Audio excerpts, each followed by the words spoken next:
Hi guys, I'm Sam back with a new video. Welcome to my channel Bulls Empire.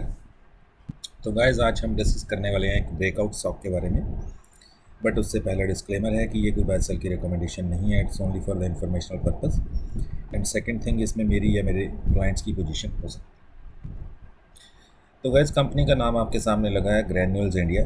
Granules India में एक breakout आने को तैयार है। ये वीकली चार्ट आपके सामने लगा है और ट्रेंड लाइन मैंने ऑलरेडी बना के रखी है। तो ये ट्रेंड लाइन आप देख रहे हैं कि जो उसका अगर डेली चार्ट पे देखें तो इसने बिल्कुल ट्रेंड लाइन को टच किया और वहाँ से थोड़ी सेलिंग आई। और सेलिंग आने का रीज़न तो ये भी हो सकता है क्योंकि क्लोजिंग के वक्त निफ्टी 100-125 पॉइंट नीचे आई थी। बट ये फिर भी ऑलमोस्ट डे हाई के आसपास ही बंद हुआ है। और जब हम इसे इंट्राडे चार्ट में देखते हैं तो हमें ये दिखा रहा है कि ट्रेंड लाइन के ऊपर बंद हुआ है। तो गाइस इसमें अगर आप चाहें तो पोजीशन बना सकते हैं। और इसमें अगर आप लोग पोजीशन बनाते हैं तो आपका स्टॉप लॉस 300 का रहेगा और इसका पहला टारगेट 400 का और दूसरा टारगेट 450 का रहेगा गाइस। और रिस्क एंड रिवॉर्ड रेशो 1:2 का होगा सेकंड टारगेट के लिए और फर्स्ट टारगेट के लिए 1:1 का होगा। तो आप अपने क्वांटिटी मैनेजमेंट के हिसाब से कि आप रिस्क कितना ले सकते हैं, क्योंकि स्टॉप लॉस थोड़ा नीचे बन रहा है और उससे पहले कोई स्टॉप लॉस बनता नहीं है। तो आप अपने रिस्क एपेटाइट से के हिसाब से क्वांटिटी प्ले कर सकते हैं। जैसे कि लेट्स सपोज रिस्क बन रहा है ऑलमोस्ट 45 पॉइंट्स का, तो आपकी रिस्क एपेटाइट एक पोजीशन में 1000 रुपीज़ की है। तो गाइज आप 25 की क्वांटिटी ले सकते हैं। अगर आप 1000 रुपीज़ तक ही लॉस देख सकते हैं तो फिर आपकी क्वांटिटी 25 बनती है। और अगर आप कहते हैं कि मैं इससे ज़्यादा रिस्क ले सकता हूँ, लेट्स सपोज 2000 का, तो आपकी क्वांटिटी डबल हो जाएगी, 50 शेयर हो जाएंगे। अगर उससे ज़्यादा रिस्क ले सकते हैं तो 100 शेयर ले सकते हैं।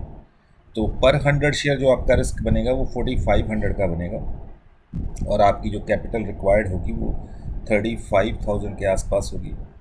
तो अप्रॉक्सीमेटली 10% का रिस्क है कैपिटल। तो मैं आपको एडवाइस करूँगा कि एक छोटी क्वांटिटी में प्ले कीजिए, यानी 20-50 शेयर की क्वांटिटी में प्ले कीजिए, क्योंकि रिस्क एंड रिवॉर्ड रेशो जो है वो है तो 1:1 का, बट 10% है। अगर वो 5% होता या 1:2 का होता कि 5% का रिस्क है और 10% की रिटर्न है, तो फिर आप एक बड़ी क्वांटिटी में काम कर सकते थे, 100 share, 200 share, what ever you want. But अभी मैं आपको बोलूँगा कि एक छोटी क्वांटिटी में प्ले कीजिए। और इसमें पोजीशन तभी बनाइएगा जब ये ब्रेकआउट प्रॉपरली दे दे, क्योंकि यहाँ से ये रिवर्स भी हो सकता है। वैसे अगर आप वॉल्यूम देखें तो वॉल्यूम बढ़ते जा रहे हैं, तो रिवर्सल की कुछ सीन लग नहीं रहा। अगर डेली पे भी देखें, वीकली में भी वॉल्यूम बढ़ते जा रहे हैं और डेली में भी देखें तो आप देखेंगे कि फ्राइडे के दिन काफ़ी अच्छे खासे वॉल्यूम आए हैं और उन्होंने प्रीवियस ऑलमोस्ट कई महीनों के वॉल्यूम का ब्रेकआउट दिया है वॉल्यूम्स में।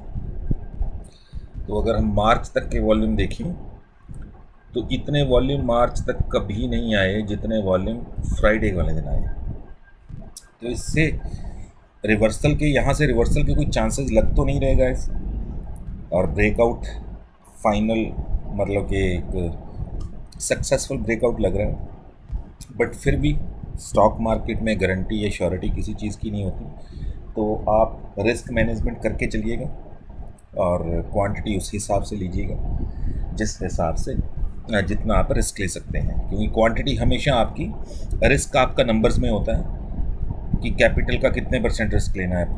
अगर आपकी कैपिटल 50,000 है और आप रिस्क सिर्फ 10% का लेना चाहते हैं 5,000 का पोजीशन बनाते वक्त, तो फिर क्वांटिटी उसी चीज़ पे डिपेंड करती है कि आप कितने नंबर ऑफ़ शेयर्स बाय करेंगे।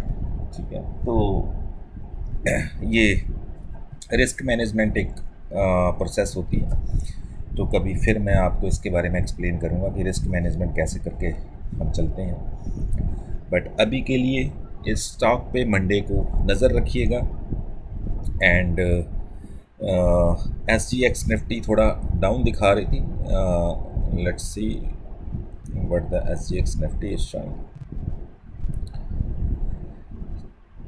So guys, 127 पॉइंट्स नीचे दिखा रही है SGX निफ्टी। और अगर हम डेली चार्ट पे देखें,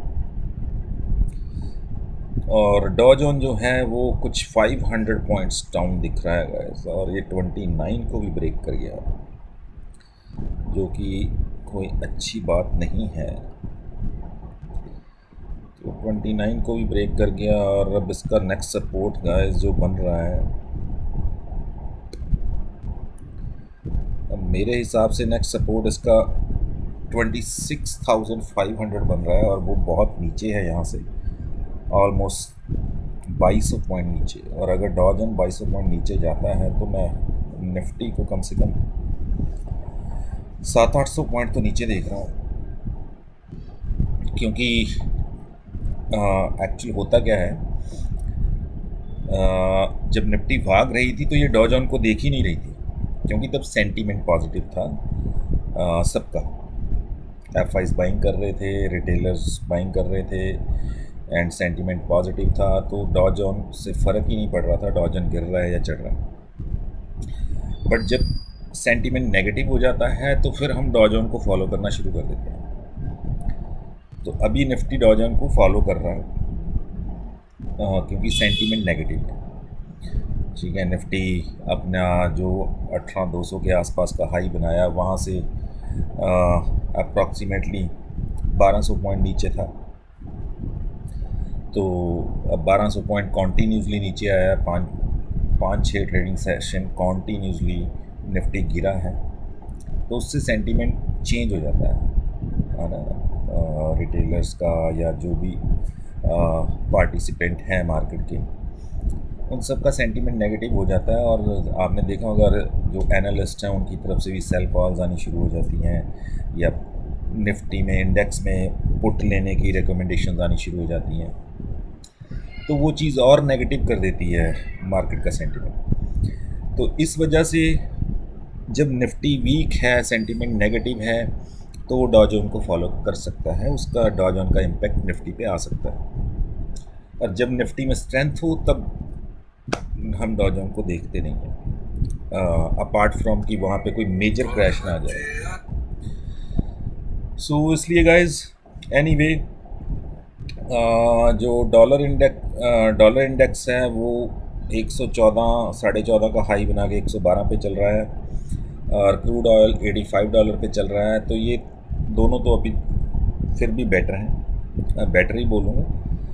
तो बट डॉ जोन जो 500 पॉइंट नीचे है वो थोड़ा प्रॉब्लमेटिक लग रहा है, और SGX निफ्टी भी 127 पॉइंट नीचे है, और 17,000 के भी नीचे हैं, वो भी थोड़ा प्रॉब्लमेटिक है।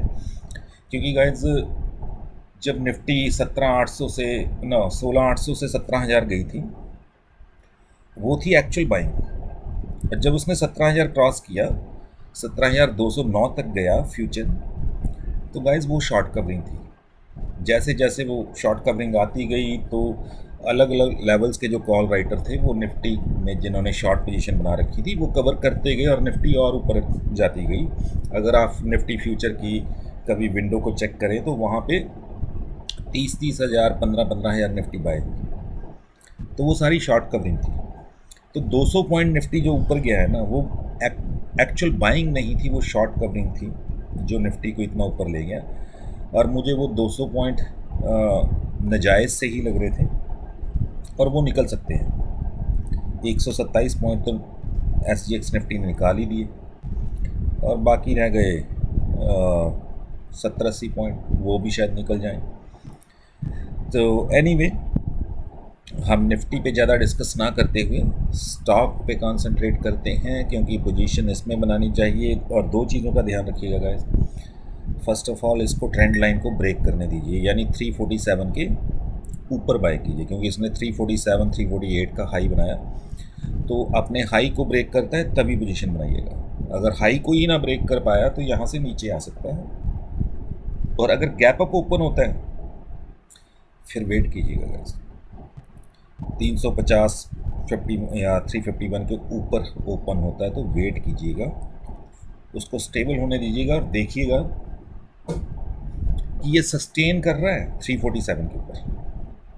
अगर सस्टेन कर रहा है तो आप पोजीशन क्लोजिंग के वक्त भी बना सकते हैं, ठीक है। या आपको लगता है कि स्ट्रेंथ दिखा रहा है, चाहे निफ्टी थोड़ा नीचे जा रही है बट इसमें स्ट्रेंथ है, ये सस्टेन कर रहा है 347 के ऊपर, या फिर तब पोजीशन बनाइएगा। तो ये दो चीज़ों का ध्यान रखिएगा कि ये 347 के ऊपर सस्टेन कर रहा है, और दूसरा मार्केट कंडीशन कैसी है, या मार्केट में अगर कोई सेलिंग आ रही है तो उसका इम्पैक्ट इस पर कितना पड़ रहा है। तो ये टेक्निकल चीज़ें हैं जो आपको देखनी होती हैं पोजीशन बनाने से पहले, right. And gap up open होता है तो वेट करना। So that's it guys, and we'll see you with the next video, and bye bye for now.